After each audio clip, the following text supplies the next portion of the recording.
Hi, today we're going to talk about communications. So communications is very important in studio management and in game productions. I don't want this 10-15 minutes to be another one of those chicken soup for the soul kind of a video. So in studio management and in game productions, it's the same thing. We primarily communicate with meetings, with reports, and one-on-one. And when it comes to communication, the way I see it is we have 3 R's. The first one is rapport, the second one is reality, and the third one I call it relate. So rapport is how close you are together, and then how much can you ask above being reasonable. So that, rapport also translates into trust. And then the second one is reality. It's how do you see the reality together? If you share the same reality, then you will have better rapport. So the 3 R's, and the relations is how do you talk to each other? So, and how often do you relate to one another? So if you talk to each other more often, the frequency is higher, then you would have better understanding of reality. You'll sync up better. Your view on reality will sync up, or at least you know where the other person stands on this matter because you communicated, you relate to each other already. So the more you communicate, the more you relate to each other, the more you try to understand what the other person thinks and feel, the more you're going to be in sync about the objective reality out there. Obviously, you're going to have better rapport. And once you have better rapport, you can relate better. So the way I see the 3 R's is, they're like triangles. So you move one up, the other one will go up a little, and then you move this up, and then this one can go up better. So you don't have to start from working on relate to one another better. You can start on share the same reality better. Today I got a Facebook message from someone who added me, and he appreciates that I'm a coffee lover. And in fact, we are coffee snobs. So I get beans that's freshly roasted, within a week or two. And then I grind just the right amount of beans just for 1 cup of coffee, and I hand pour it. And a certain way you prepare it, and the water matters and the temperature matters.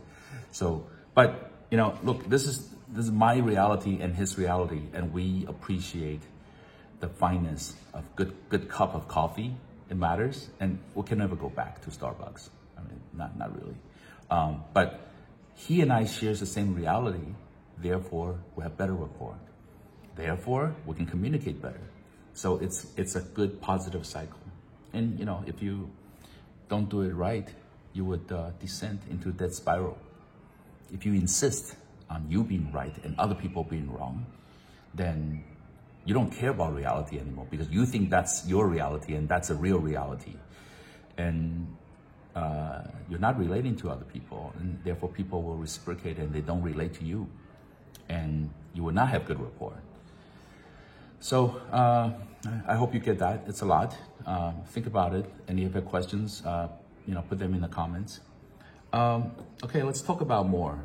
So that's more of a one-on-one basis. In a meeting, when you talk to people, obviously always have agenda, right? It's important, and always have a meeting length. Always know how long you're gonna have this meeting for. That's why some people do a standing meeting in agile project management, because you don't want to, stand all day long. You get sore, and some people keep yapping about how important they are. They'll be less inclined to do so during a standing meeting. Okay.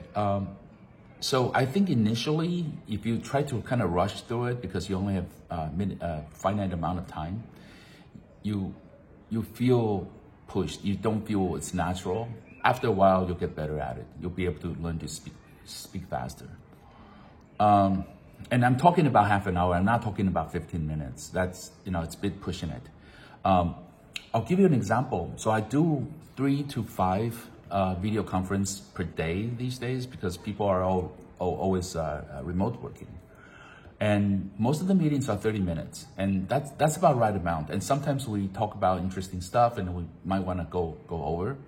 But I had a 15 minutes meeting and it was very productive. I think we ended up probably talking for 20 minutes, but that was a very efficient 20 minutes. Like we talk really fast and we get all of it. So yeah, make sure you have agenda.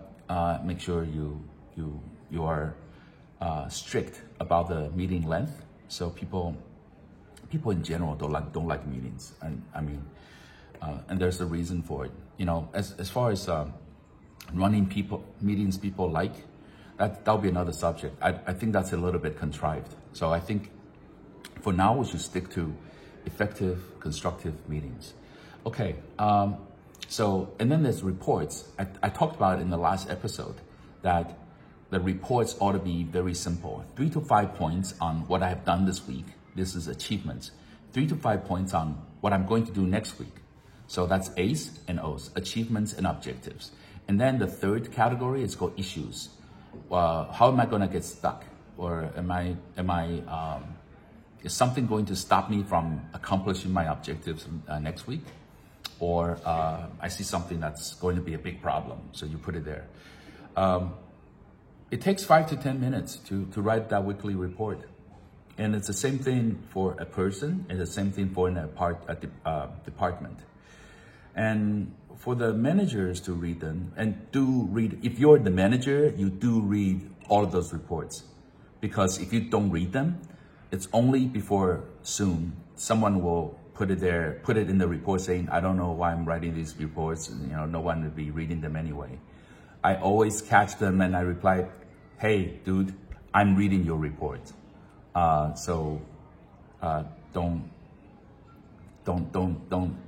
assume that I don't read your reports. So it does matter that you read them. If you want them to write it, you better read it. Someone better read it. And you better get back to them somehow. Sometimes with positive reinforcements, and sometimes address the issues for them. So try to do your one-on-ones. Try to do your weekly one-on-ones. And if you don't do the weekly one-on-ones, try to at least do monthly one-on-ones with everyone. Now, you may have people who don't report to you. They report to people who are reporting to you.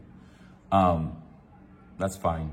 I don't like it, to be honest with you, because you become detached. So, if you're the center of the circle, your attention span, there's only so much radius you're going to cover. And if you don't talk to certain people, they're like, you have very little control over them. You don't really know how they feel. You don't know how they're doing. You're doing it through a proxy. If it is what it is, that's fine. But when you have a small team, like less than 10, try to talk to every one of them. Really, this is important. Don't be lazy. Don't be sloppy with this kind of stuff. So, okay, today's subject, again, is communications. When you talk to a group of people, you're not talking to a group of people. You're talking to one person in the group of people. So you look at that person in the eye, and you finish your sentence, and then you look at the next guy, and then you finish your next sentence, and you look at the next guy, then you finish your sentence. So you are giving up your attention to everyone, but there's always someone you're speaking to. And then when it's done, you don't have to do it in a sequential manner, right? You could just kind of random.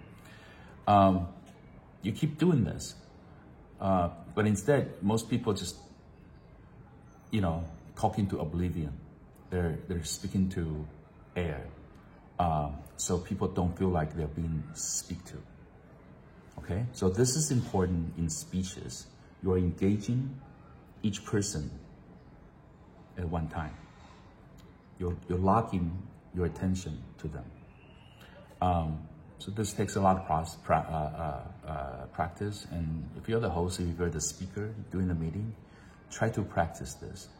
And obviously, if you're like, reciting a speech, you may not memorize the whole thing, so you have to look at your speech thing. I would say practice. The more you practice, the less you have to, the less you have to put your head down and fixate your eyes on a piece of paper instead of engaging everyone. So these are the techniques of communications, and I would say be sincere and be radically transparent. This is very popular, but all of the things that you think you have to conceal or it's embarrassed to talk about, you actually gain a lot of respect if you just disclose them. Whenever you feel like you are in a tough place, you don't know where to go, or they're equally difficult, equally hard, talk to the team, explain how you get here. And if you think showing weakness is weak, I'll tell you showing weakness is actually strength. So be transparent. Okay, let's stick to communications. Reports, meetings, talk to them sincere, speak to them from your heart. Talk about bad news, but always prepare the solution. So these are the techniques in how to communicate with people. And if you need more help, feel free to reach out to me. I spent a lot of years, more than 30 years in management, working with creative talents. So I have in different cultures, in United States, in Japan, in China. So I have some experience, and I'm more than happy to help out. So leave me your comments, and if you want to reach out to me, it's msingman@gmail.com. All right, thank you. Cheers. Bye-bye.